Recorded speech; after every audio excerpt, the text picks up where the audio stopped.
el titular de la Secretaría de Vivienda en la administración de Clara Brugada, en la próxima administración en la Ciudad de México. Inti Muñoz, maestro en gestión de la ciudad, 26 años en el servicio público. Inti, buenas tardes. ¿Qué tal, estimado Julio? De nuevo, me da mucho gusto saludarte a ti y a todo el auditorio de Astillero. Inti, gracias por estar aquí. Inti, de entrada, ¿qué tanto están diferenciadas o qué tanto comparten objetivos y pudieran hasta traslaparse entre el nombramiento de Alejandro Encinas en un área de planeación y desarrollo urbano y la de la vivienda en la que ahora vas a estar tú? No, en ningún sentido habrá algún tipo de traslape o duplicidad. Al contrario, lo que hay es que en el contexto de las transformaciones aceleradas que viven las ciudades en términos de las dinámicas de su territorio, cuáles son los principales problemas que hay que resolver, qué nuevos retos aparecen. Insisto, algo que no se puede ir determinando de una manera, digamos, desde una visión tradicional, pues hemos ubicado que hay nuevos grandes retos en la ciudad. No es que sean del todo inéditos o que aparezcan por primera vez, simplemente que han adquirido dimensiones y, insisto, complejidades diferentes. La apuesta porque un nuevo paradigma sobre el ordenamiento territorial, sobre cómo aprovechamos el suelo, sobre a qué lo destinamos, sobre cómo lo hacemos en el contexto de la crisis hídrica y global del mundo, que afecta sobre todo a las grandes ciudades, sobre cómo lo hacemos en el contexto también de dinámicas globales, donde las formas en que inciden las dinámicas financieras, de la inversión, el capital inmobiliario, nos lleva también a tener claro que debemos ajustar el modelo de ciudad en términos de su territorio. También en la creación de la nueva Secretaría del Ordenamiento Territorial se agrega una función muy importante, que es la gestión metropolitana.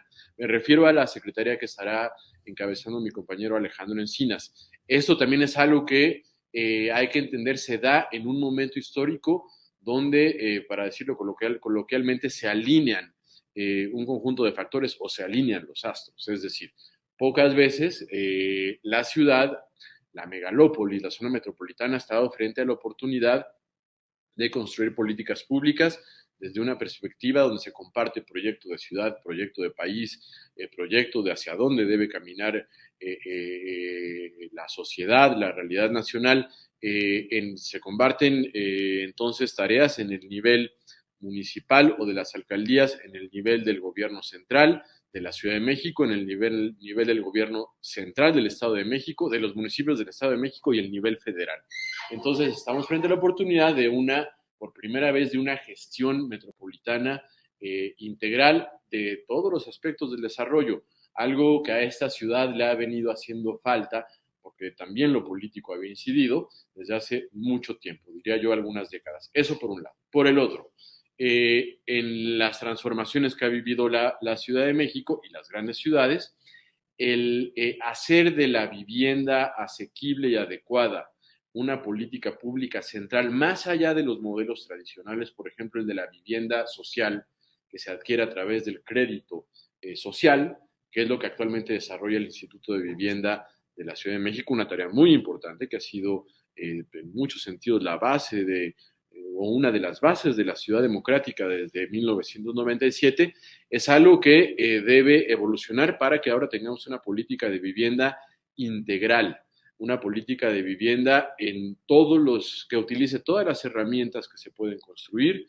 y que trabaje en el derecho a la vivienda en un conjunto de frentes adicionales que son necesarios.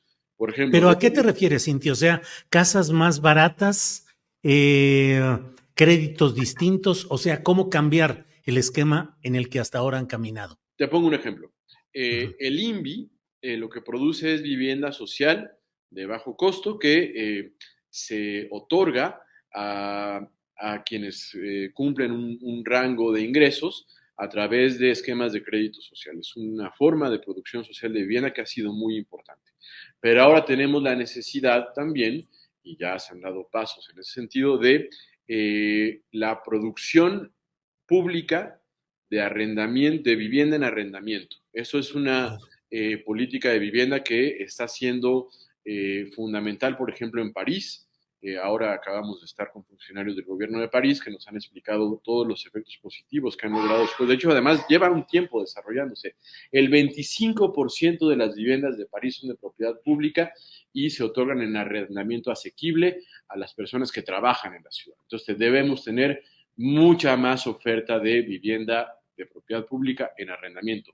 Debemos ¿Estás trabajar. pensando en una cantidad? ¿Cuántas casas podrían tener para ese tipo de arrendamiento? Mira, hemos ya dado algunos primeros pasos, incluso desde la administración del doctor Martí Batres. En este momento se anunció ya un primer proyecto piloto.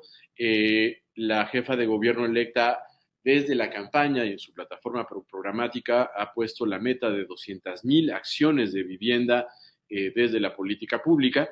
De estas, una buena parte, un porcentaje importante, yo calculo que será poco más de la mitad, será producción de vivienda nueva, adaptación de edificios existentes para vivienda pública en arrendamiento, y teniendo claro que también deberemos trabajar con la iniciativa privada. Por ejemplo, tenemos una sobreoferta de vivienda cara, un fenómeno que debemos contener de encarecimiento del suelo, de expulsión de habitantes, la gentrificación en torno a la cual se ha debatido durante las últimas décadas es ya evidentemente una realidad que no es buena para la ciudad en algunas zonas de la ciudad, y entonces la producción de vivienda adecuada y asequible debe ser una tarea transversal, común de las instituciones públicas, colaborando entre los distintos niveles de gobierno y también involucrando en ello la iniciativa privada. Es decir, hay una enorme necesidad de generar vivienda en la cual la gente pueda habitar, le sea posible. Asequible quiere decir alcanzable. Y en estos momentos estamos viendo que por las dinámicas producidas después de la pandemia, por la manera en que se cedió todo el terreno a las reglas del libre mercado y al capital especulativo durante el sexenio pasado, el sexenio de 2012 a 2018, tenemos entonces consecuencias, y son estas formas de encarecimiento de las distintas formas de acceso a la vivienda. ¿Están pensando, Inti, también en recurrir a las tecnologías de casas chinas de rápida construcción? Bueno, en la Ciudad de México, te cuento, Julio, hay un ejercicio permanente, digamos, de política comparada, de estudio y de cooperación, de estudio de políticas y acciones de gobierno, soluciones técnicas, soluciones económicas, por ejemplo, que se dan en otros lugares del mundo. Dialogamos permanentemente con nuestros pares de las megalópolis del planeta. En general se procura hacerlo, hay que seguirlo haciendo, incluso hay que hacerlo un poco más.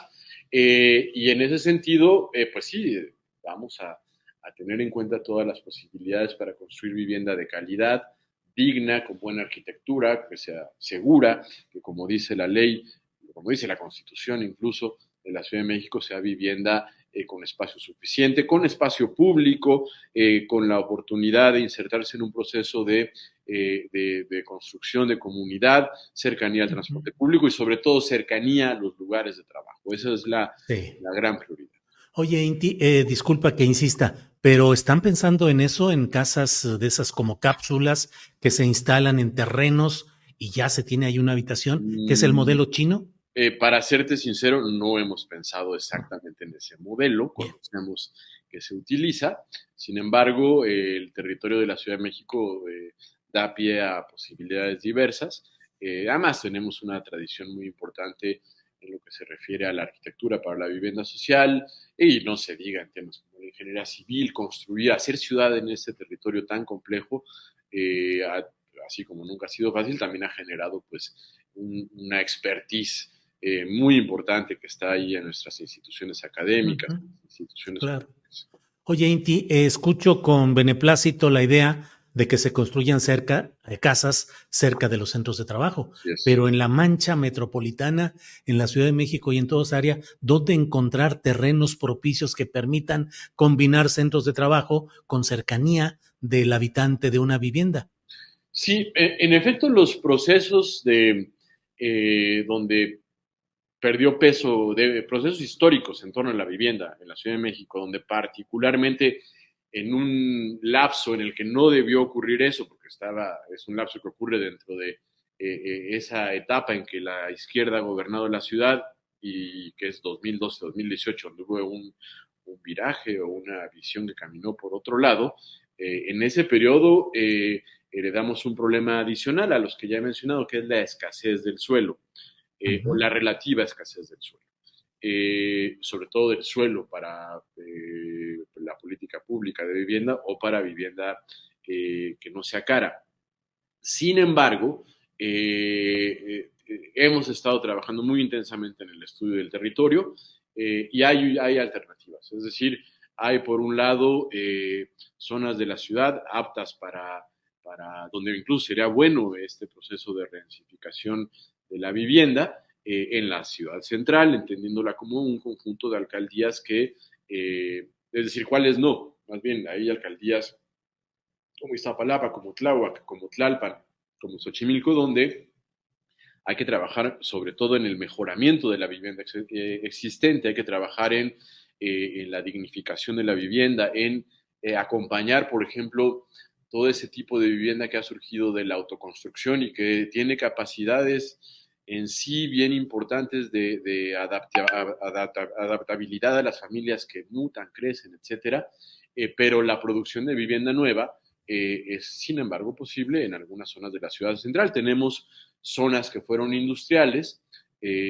no una ni dos, tenemos varias poligonales de suelo que fue industrial, donde es pertinente una reconversión del suelo para producir opciones de vivienda. Bien, Inti, dicen que proyecto y puesto sin presupuesto queda en demagogia. Aquí te pregunto, ¿qué tanto se va a fortalecer tu secretaría presupuestalmente? Ya sé que falta la presentación y mil cosas, pero si todas estas ideas y propuestas y proyectos no tienen el sustento presupuestal adecuado, pues va a ser más de lo mismo, que puede ser bueno en lo que se hace, pero va a seguir más o menos lo mismo. ¿Qué hay de esto del Mira, presupuesto? importante mencionar que durante el gobierno de la doctora Sheinbaum y de Martí Batres, se logró recuperar el nivel de la inversión pública en vivienda social del gobierno de la ciudad. Hoy está en su punto más alto. Hoy el INVI, por ejemplo, solo este año el INVI tuvo un aumento presupuestal cercano al 30%. Eso es, tú sabes bien, en términos del presupuesto de un año a otro, es un aumento muy importante. El presupuesto hoy del INVI es de 4.700 millones de pesos más o menos. Sin embargo, cuando hablo de este momento histórico, donde confluyen las posibilidades de cooperación, o sea, confluyen la idea sobre la vivienda asequible que tiene el gobierno federal, incluso desde este momento, como se refleja en la iniciativa del presidente López Obrador para promover la vivienda pública en renta con opción a compra, sabiendo que también la doctora Sheinbaum ha puesto eso en los ejes programáticos de su política de vivienda, sabiendo que ya iniciamos este año con la construcción o sea, Ujú. asentando pues las bases, sabiendo que hay ideas comunes, sabiendo que va a haber una lógica metropolitana, entonces sabemos que también, por tanto, encontraremos mecanismos de cooperación y de suma de esfuerzos que nos llevarán a que esto tenga el financiamiento público necesario y que además hay que tener en cuenta también algo, hacer ciudad finalmente hacer ciudad democráticamente, con equilibrio, genera un crecimiento económico equilibrado, genera empleo, genera mejor fiscalidad. eh, y esto también será un factor, es decir, Ujú. no es algo que deba verse como con el viejo prisma del subsidio a fondo Ujú. perdido, de algo que no, o sea, En es... este, sí, eh, en este proyecto va a haber capital privado. a ver, el capital privado y la inversión privada en construcción de vivienda está ahí, ha estado durante mucho tiempo. El gran error de la era neoliberal fue pensar que la inversión de capital privado en vivienda iba a traer consigo la solución al problema de la vivienda. Entonces ahí cuando la vivienda asequible se le vio solamente como un negocio, pues evidentemente no se llegó a ningún lugar y al contrario se retrocedió. Entonces, a lo que se debe apostar es primero, teniendo claro que la inversión pública en vivienda será la base y el punto de partida, que además ayudará a tener un mercado más equilibrado, un mercado más sostenible. También se propiciarán formas en las que se alentará la participación del capital privado en la construcción de vivienda estrictamente asequible. Es decir, si recuerdas, hubo un debate en la Ciudad de México cuando debió suspenderse la aplicación de la norma 26. La norma general de ordenación urbana número 26 le daba a los privados que construyeran vivienda asequible ciertos beneficios fiscales, ciertas facilidades administrativas. Tuvimos en el sexenio pasado la aparición de un fenómeno donde se permitió que se abusara de la aplicación o de los beneficios de esta norma, de manera que se construyó con los beneficios de la norma 26, que incluso daban posibilidades adicionales en altura, etcétera, de los edificios, y al final se vendió como vivienda de lujo. Imagínate nada más. Claro. Entonces, Pero en este, ¿qué porcentaje sería? ¿49-51? no. Estamos pensando, yo no me adelantaría a porcentajes, pero lo que hablo sobre la norma 26, importante, Ujú. es anunciar, señalar que estamos recuperando la aplicación correcta de la norma 26 con mecanismos de vigilancia, digamos, de auditoría de que se está aplicando correctamente y de que la vivienda al final se venda en valores asequibles para la gente, por un lado. Ujú. Por el otro, insisto, teniendo claro que no se puede medir en términos de las ganancias o de la inversión de una sola gran empresa, no es una empresa con capital privado, es una tarea que debe ser de todo el mundo, es una tarea pública, y vamos a apostar porque el porcentaje de vivienda pública que se construya sea el mayor posible y que también tengamos un porcentaje importante de vivienda privada que se construye con parámetros muy estrictos de asequibilidad, que sean alcanzables para las personas y que esto, Ujú. por supuesto, también se apoye en una política de crédito social. Tu expectativa, tus estimaciones son que en este sexenio se construyan cuántas casas de este tipo para arrendamiento. Eh, lo, Estamos trabajando en las definiciones precisas de eso. El compromiso es, es llevar a cabo más de 200,000 acciones públicas de vivienda. Esto entendido como una proporción muy grande de vivienda nueva, vivienda que se pueda recuperar a partir de la rehabilitación de inmuebles, vivienda que se genera a través de mecanismos de cooperación en favor de la asequibilidad y una política fuerte de mejoramiento de vivienda también, de acciones de mejoramiento de vivienda. Ese rango de 200,000, de más de 200,000 es la meta que nos hemos propuesto. Bien, pues gracias. Mira, hay aquí algunas preguntas. Elisamar Moyao dice, pregúntale a Inti qué va a pasar con todas las solicitudes que están pendientes desde hace años en la Bolsa de Vivienda del INVI.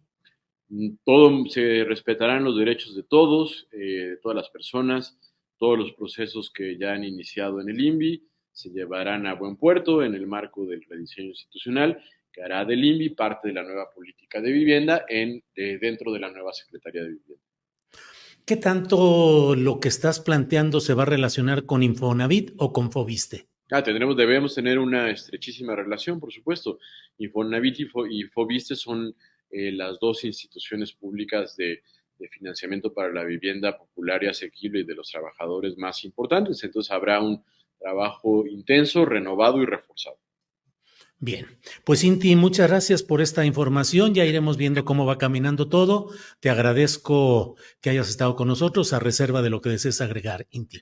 No, agradecerte, Julio, el espacio, como siempre, con mucho gusto y ojalá y podamos seguir platicando sobre estos nuevos derroteros del presente y el futuro de la ciudad, que estoy seguro de la mano de la jefa de gobierno, Clara Brugada, tendrán un signo de muy importante de apuesta por la